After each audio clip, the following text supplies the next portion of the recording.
Hey everyone, welcome back to Play Casket with another episode of Your Turn. And man, did this week we got a nice thing on deck for you. We got pirates and we got grifters and a shit ton of grifters. Holy fuck, dude! Have you ever seen that crap?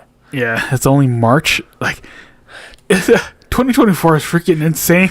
It's only I March. want off this boat, It's only March, and yeah, there's so much shit has happened, dude. Like there has been a 5% or more layoffs on every week. Yeah, At least involving the video game industry, yeah. right? There's other places that's happening. Like tech industry is getting just slaughtered, dude. Yeah. It is getting genuinely slaughtered right now. It is a lot worse than video games right now, but I also think part of that has to do with one of the topics we're going to talk about, and I think we should get into that. Yes. First, why not, right? Consulting teams and consulting companies and stuff. We slowly became aware that shit's garbage. And people like Sweet Baby are now caught red-handed doing some really heinous crap. It's hilarious as shit. Dude. So, how did this all start? You want to go ahead and tell them how this basically how this all came to light? Okay, so basically, Sweet Baby Inc. is a curator or consultant team. Yeah, it's like basically the woke mafia. Because if you want to make anything, you got to go through them.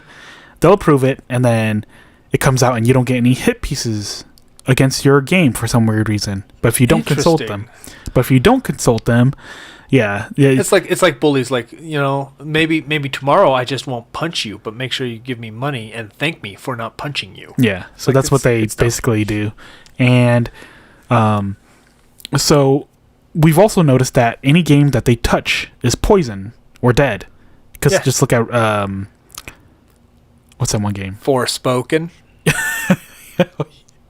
And that's one of... Dude, there's actually a huge list. That you can follow. Yeah, you can follow. In fact, it was that list that kind of brought Sweet Baby to a massive high. As soon as so what happened? It was Suicide Squad, right? Yeah.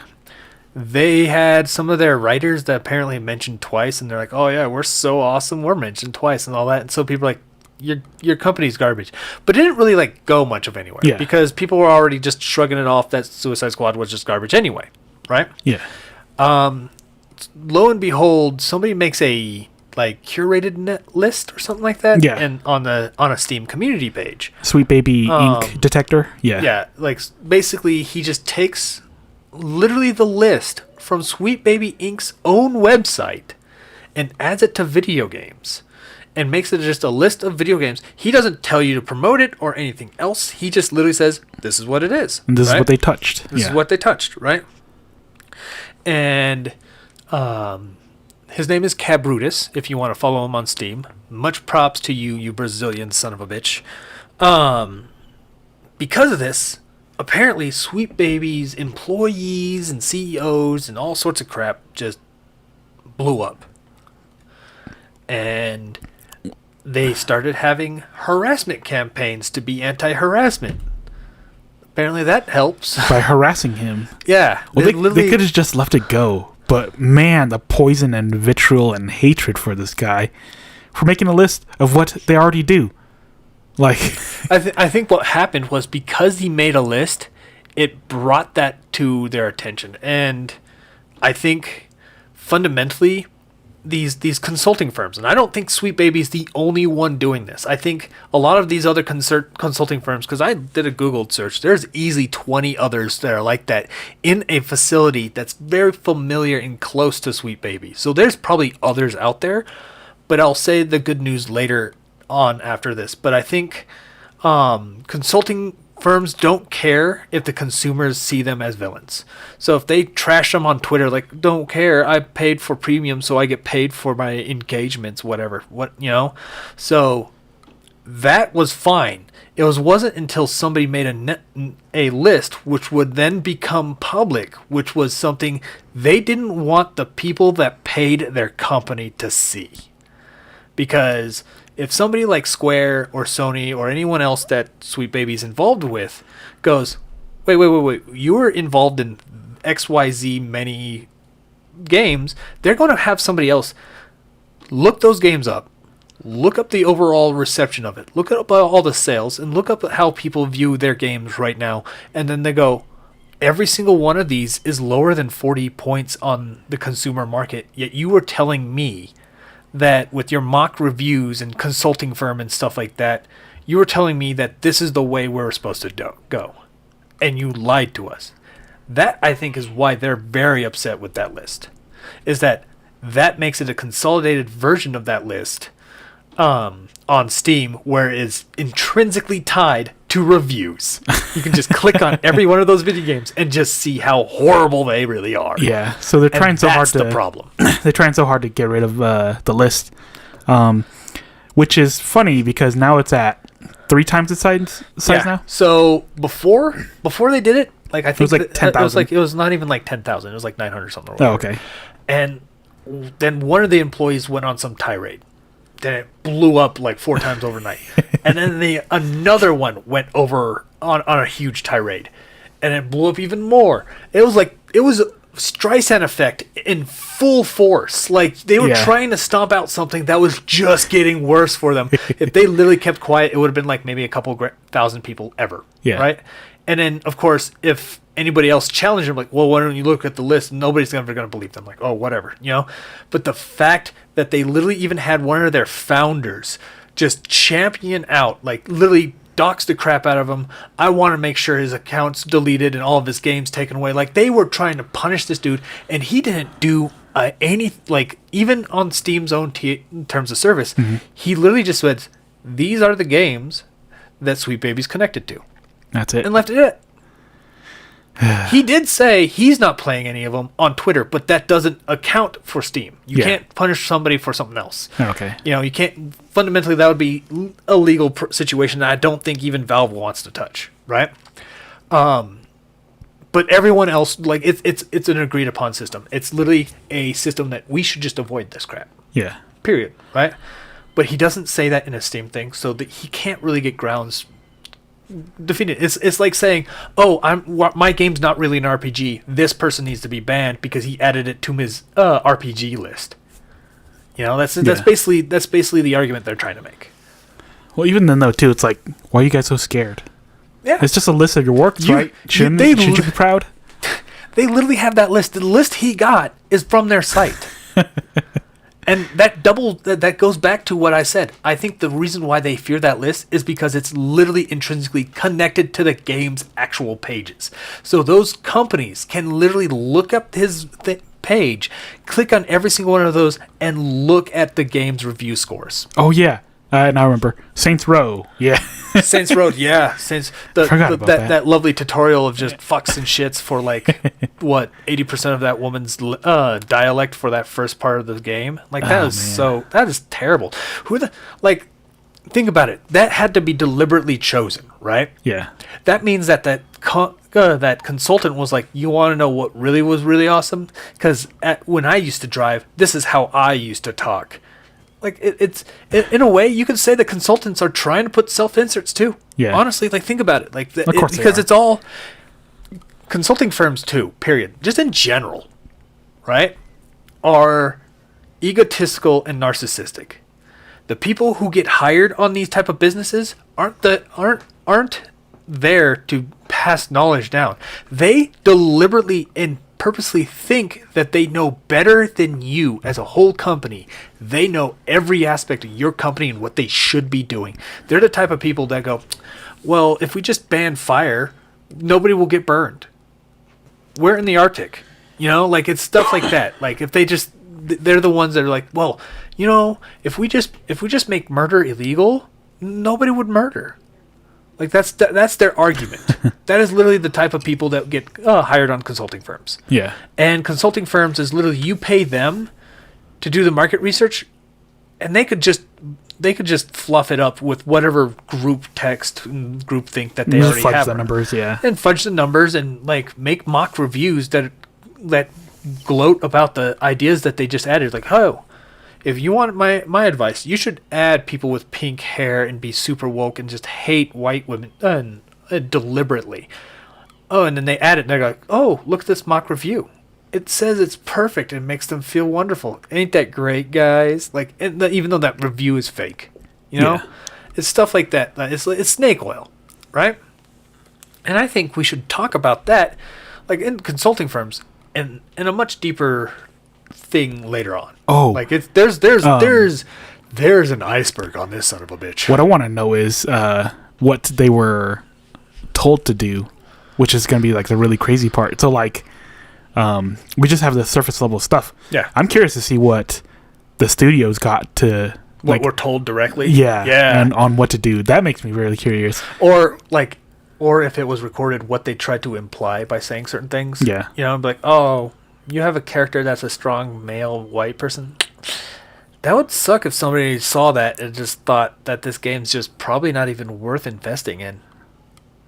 Yeah. What do you mean by that? You know, like that's the type of arguments they would probably say. Like, it's bad. But anyway, going back onto it, like, just their actions, like, it's total Streisand effect. And honestly, I think this is probably going to fuck up a lot of consultants. Like, even in the grand scheme of things, what just happened is kind of like a turning point. And I don't think we'll see results of this turning point until years down the road. Like, businesses being big, it's just really hard to do. Even if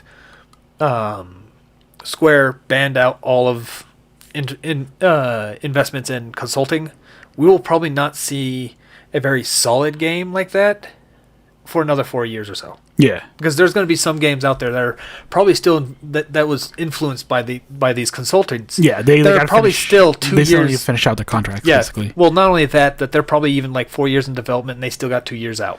You know, like they can't right that ship. So be prepared for a lot of the games still coming out, and people are like, why are they still doing this? It's because games and bigger companies are harder to turn around. Well, I mean, whereas if it was like way forward, they'd be like, guess what?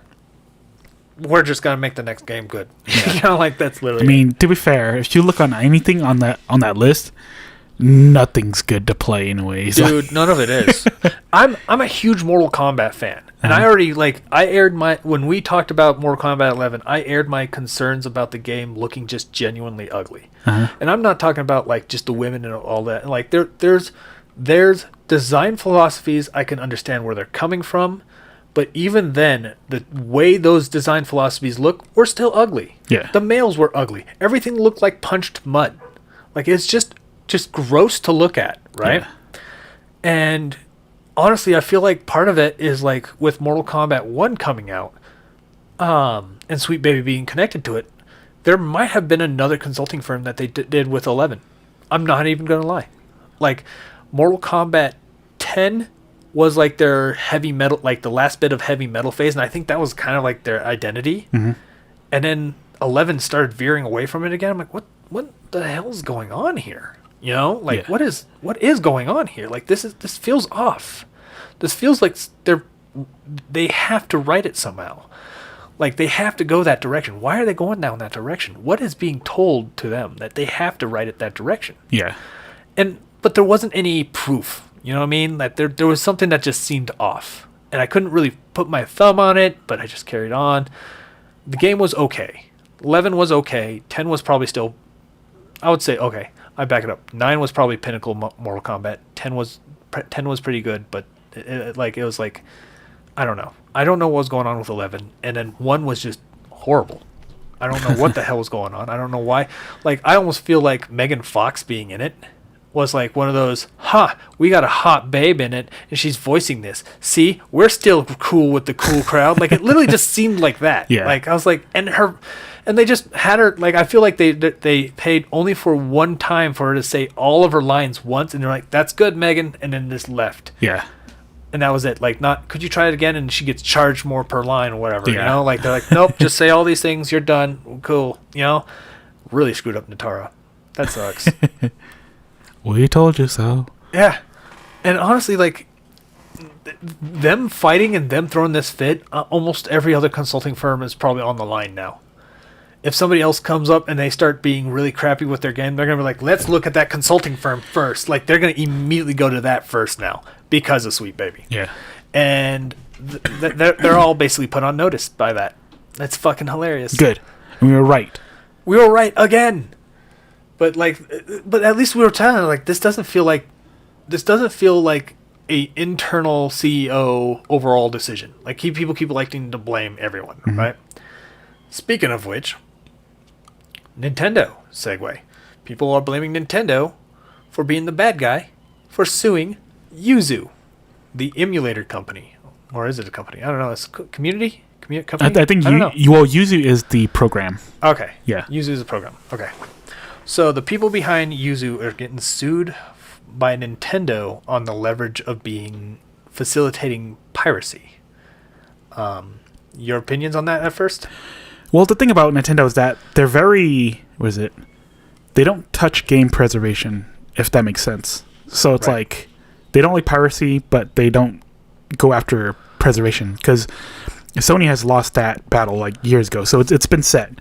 So they don't come after you until they could prove damages. And everybody's like up in arms that, no, they hate emulation. They hate... Like, the people behind Yuzu are trying to rally people to be like, oh, they hate game preservation, basically.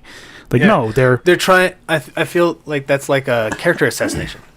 Yeah, they're trying to be like, look how bad Nintendo is. So people, they're like encouraging people to damage Nintendo by pirating games to prove a point. But I'm like, that's only gonna make you worse.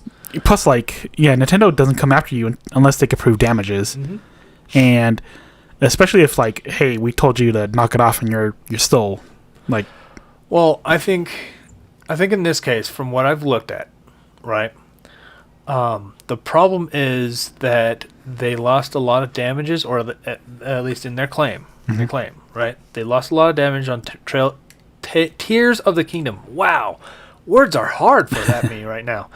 For Tears of the Kingdom, because Yuzu supposedly was one of the de facto places to go to get the game a week before the game launched.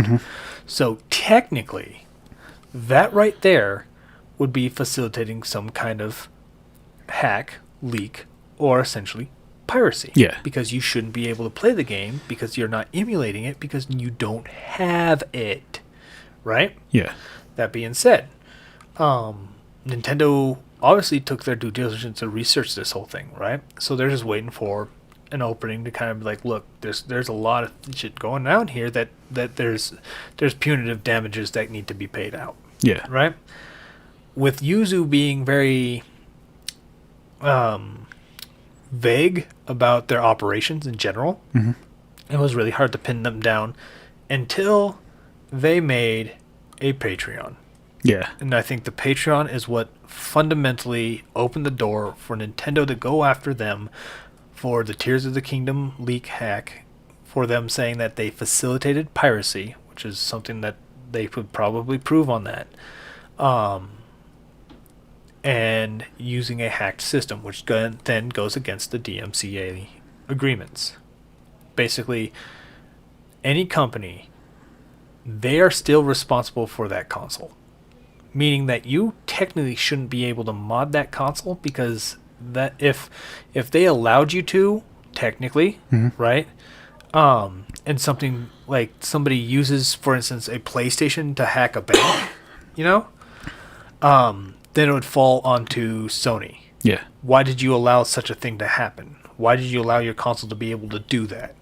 That's why Nintendo, Sony, Microsoft are fundamentally still, and even Valve for their Steam Deck, are still ultimate proprietaries of responsibility for them. That's why they have systems that will brick your system if you try anything suspicious or illegal or whatever, right? And using a hacked system breaks that DMCA, meaning that if they don't go after them, then they themselves will be liable for what other people do with the Switch. Yeah.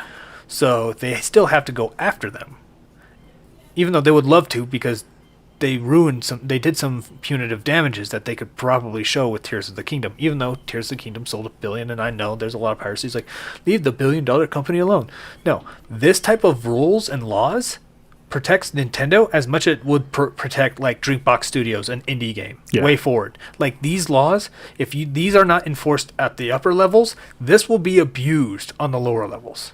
Okay? Because yes, Nintendo can afford it, But all these other companies that would love just eat, like EA, Activision, Microsoft, and Sony, they would love to just eat up all these smaller developers because they just get like hand-fisted by piracy. Yeah.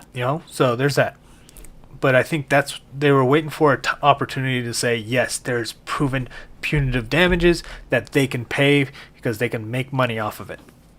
And I think that's the Patreon. I think the Patreon was the leverage for them to bring out discovery on the hacked system. So that's where they're going after. None of it has to do with their emulations. Yeah. None of it. But they're trying to make it the villain and like, oh, they're attacking an emulation because they're attacking a company that does with emulation and stuff. That's like saying, if, for instance, Bob Iger gets in trouble for like some really shady business dealing with kids. I'm not allowed to say it because they're, YouTube will just destroy us. That's like saying, and then when we accuse it, then they're like, oh, why are you attacking Disney? Disney has wonderful Disney World, blah, blah, blah. And like, no, that's not how that works. Yeah. You can't do that.